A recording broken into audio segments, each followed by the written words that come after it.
Fancy animation time means it's Anna Palmer time, the co-author of the Politico Playbook, and it's senior Washington correspondent, and joins us from the Politico newsroom. And Anna, we will discuss Donald Trump's defiance in just a moment, but we have also learned just this morning that Trump's national political director, Jim Murphy, has left the campaign. Yet another defection, albeit one 18 days out. What does it mean? Well, it certainly doesn't mean anything good for him. My colleague, Alex Eisenstadt, had the scoop on that last night, that he was stepping back, is kind of, quote unquote, no longer active with the campaign. The real question I have is, what does this mean? Are there going to be others, high-profile exits here, as Trump kind of has doubled down on this strategy of scorched earth, not kind of trying to bring in any independents or kind of build his base out at all?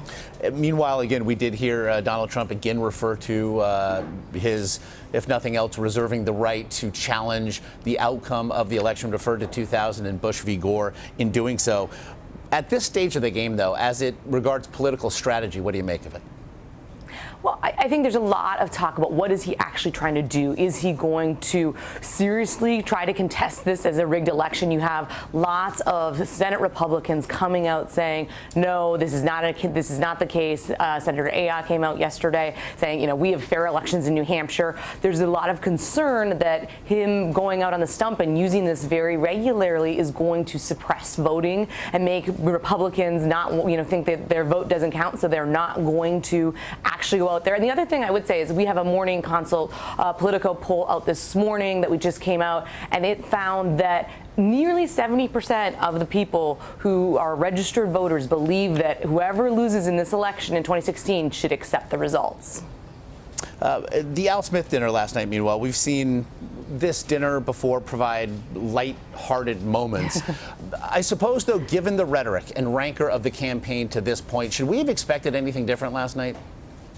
Well, I'm not sure that they were going to have a big kumbaya moment. There were, as you played, a lot of that sound, some jovial moments where Trump was able to kind of poke fun at Melania and her copying of the Michelle Obama speech, and you had Hillary Clinton also doing, making fun of how Donald, would, with the Statue of Liberty, would rate it as a woman. But there was certainly more booze, and Trump, by all accounts, kind of bombed in the overall when he kind of almost just went back to his stump speech, which is, as you said, the rhetoric is not kind of positive or light.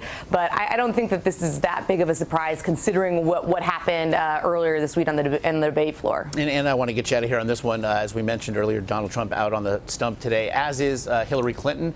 She'll be in Ohio. Yesterday, we saw the First Lady, Michelle Obama, in the usually decidedly red state of Arizona. Do you see the Democrats essentially making a decision right now, looking at these polls and thinking, we're going to expand this map? I mean, they certainly are trying very hard to expand the map. I think, right now, when you look at the swing states and where the polls are right now, we have Hillary Clinton up 6 in both the 2- and the 4-way polls. In Arizona, though, I will just say, this is a very big shoot-the-moon kind of scenario where they are trying to turn this very red state. The last presidential candidate to win it was Bill Clinton in 1996, and before that, it was in 1948. So there's been a big, long, kind of standing Republican ties to that state. So if she can do that, that will certainly mean that she's going to have a really big night. Of course, as we saw even last night, political tradition in this general election cycle does not matter much. Politico's Anna Palmer, as always, we appreciate the time. Thanks so much.